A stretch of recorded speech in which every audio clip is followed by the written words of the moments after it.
বন্ধুরা, আজ আরজিকর কাণ্ডের এক চাঞ্চল্যকর তথ্য নিয়ে আপনাদের সামনে উপস্থিত হলাম। আপনারা শুনে অবাক হয়ে যাবেন যেভাবে ষড়যন্ত্র করে পুরো ঘটনাটা ঘটানো হয়েছে।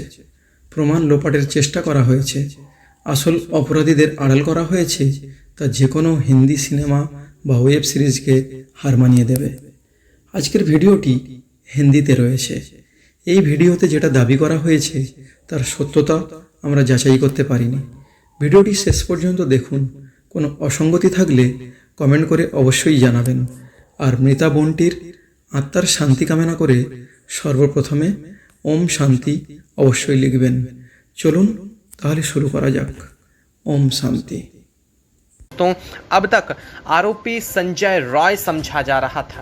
अब संदीप के और संजय दोनों के ऊपर से यह बात हट चुकी है। वास्तव में इन दोनों में से कोई गुनहगार नहीं है। ना संदीप घोष गुनहगार है और ना ही संजय रॉय गुनहगार है। चश्मदीद ने जो कहा है उसे सुनने के बाद आप भी हैरत में पड़ जाएंगे। संदीप घोष और संजय रॉय वो नुमाइंदे हैं जिन्हें करोड़ों रुपए की लालच दे करके जिनसे झूठ बुलवाया जा रहा था और वो लगातार इस मामले को दूसरी दिशा दे रहे थे। संजय रॉय इस पूरे मामले में शामिल था। जी हां, आपको जान करके हैरानी होगी कि इस पूरे मामले, पूरे वारदात के समय भी संजय रॉय हॉस्पिटल में मौजूद था और संदीप घोष भी उस वक्त हॉस्पिटल में मौजूद था। पहले संजय रॉय ने इस पूरे मामले का आरोप अपने सर ले लिया, जो कि पैसों की बदौलत किया था। लेकिन बाद में संजय रॉय जब इस मामले में फांसी तक की सजा को सुन चुका था तो उसने सीधे अपनी बात से पलटी मार ली और पलटी मारने के साथ ही उसने कहा कि वह तो सबसे बाद में पहुंचा था और इसे इस बारे में कोई जानकारी तक नहीं थी। लेकिन अब जिसने चश्मदीद ने जो बताया है उसने कहा है कि आरोपी संजय रॉय भी उनमें मौजूद था और संदीप घोष में असल में उस वक्त 4 नहीं बल्कि 6 लोग मौजूद थे। उस कमरे में जब पूरी वारदात को अंजाम दिया गया था तो संदीप घोष और संजय रॉय इन दोनों ने अपने आप को इस पूरे वाकया से अलग करने के लिए सिर्फ 4 लोगों का जिक्र किया था। लेकिन इस पूरे वारदात के समय 6 लोग मौजूद थे और यह वारदात हुई थी रात के 1 बजे, यानी कि 9 अगस्त की जो 12 बजे से दिन शुरू होता है उसके बाद 1 बजे के आसपास इस पूरे घटनाक्रम को अंजाम दिया गया था। उसने यहाँ तक बताया कि वास्तव में जो डॉक्टर बिटिया थी उसका पैर तोड़ने वाला कोई और नहीं बल्कि संजय रॉय ही है।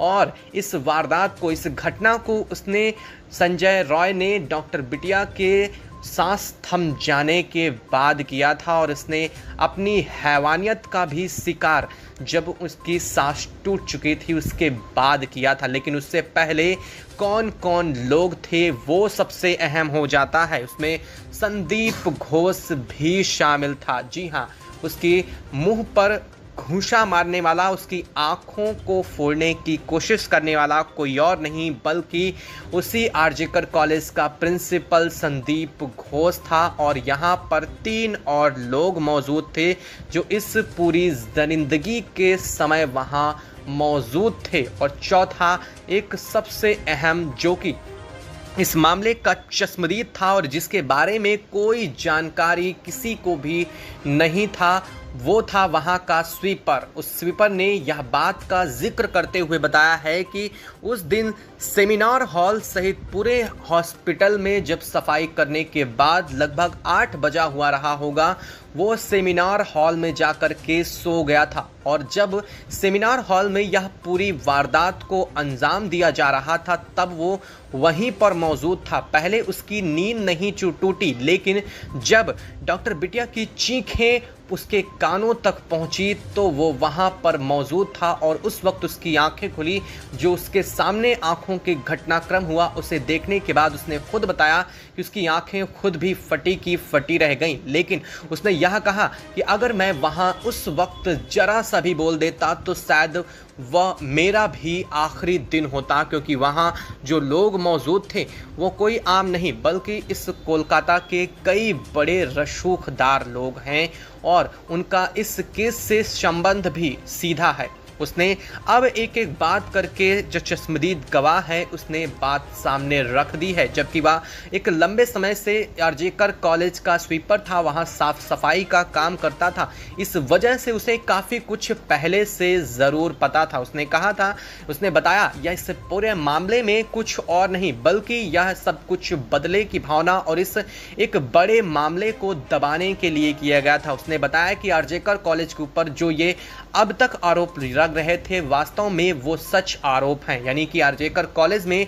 जो अंगों की तस्करी को लेकर के, जो ड्रग्स की स्मगलिंग और महिलाओं के यौन उत्पीड़न और यहाँ तक कि कई महिलाओं के यौन उत्पीड़न की वीडियो शूट की भी बातें थी, वो पूरी तरह से सच हैं। और संदीप घोष और संजय रॉय को तो इतना पैसा मिला था कि वहाँ हुए इस पूरे वारदात के बाद एक एक जो भी सबूत थे उन्हें मिटाने तक की तैयारी की गई थी। जानबूझकर इन सबूतों को मिटवाने में लोगों की मदद ली और खुद इन सबूतों को मिटवाया यहाँ मेंटेनेंस के नाम पर, और क्राइम सीन को एक ऐसे जैसे धर्मशाला खोल के रखा था। जो भी आ रहा था अंदर जा रहा था, चीज़ें उठा रहा था, देख रहा था, इधर उधर कर रहा था। यह सब कुछ एक पूरी प्लानिंग के साथ संदीप घोष ने करवाया था, जिसका आरोप सीबीआई ने पहले ही लगाया था। लेकिन अब जब स्वीपर ने इस मामले में पूरा का पूरा काला चिट्ठा खोल दिया है तो उस लोगों के भी नाम सामने आ चुके हैं जो इसमें मुख्य आरोपी हैं।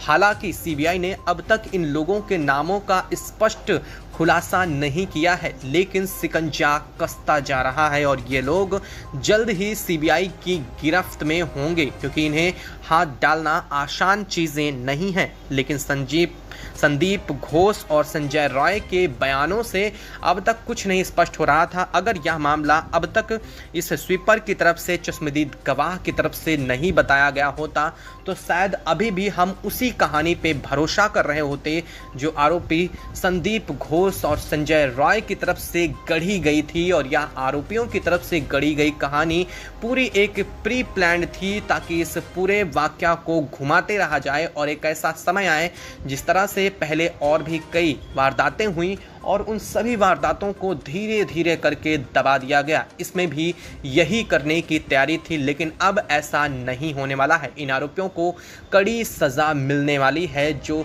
चश्मदीद सामने आया है उसने बहुत बड़ा काम किया है और अब उसे सुरक्षा की भी तैयारी की जा रही है।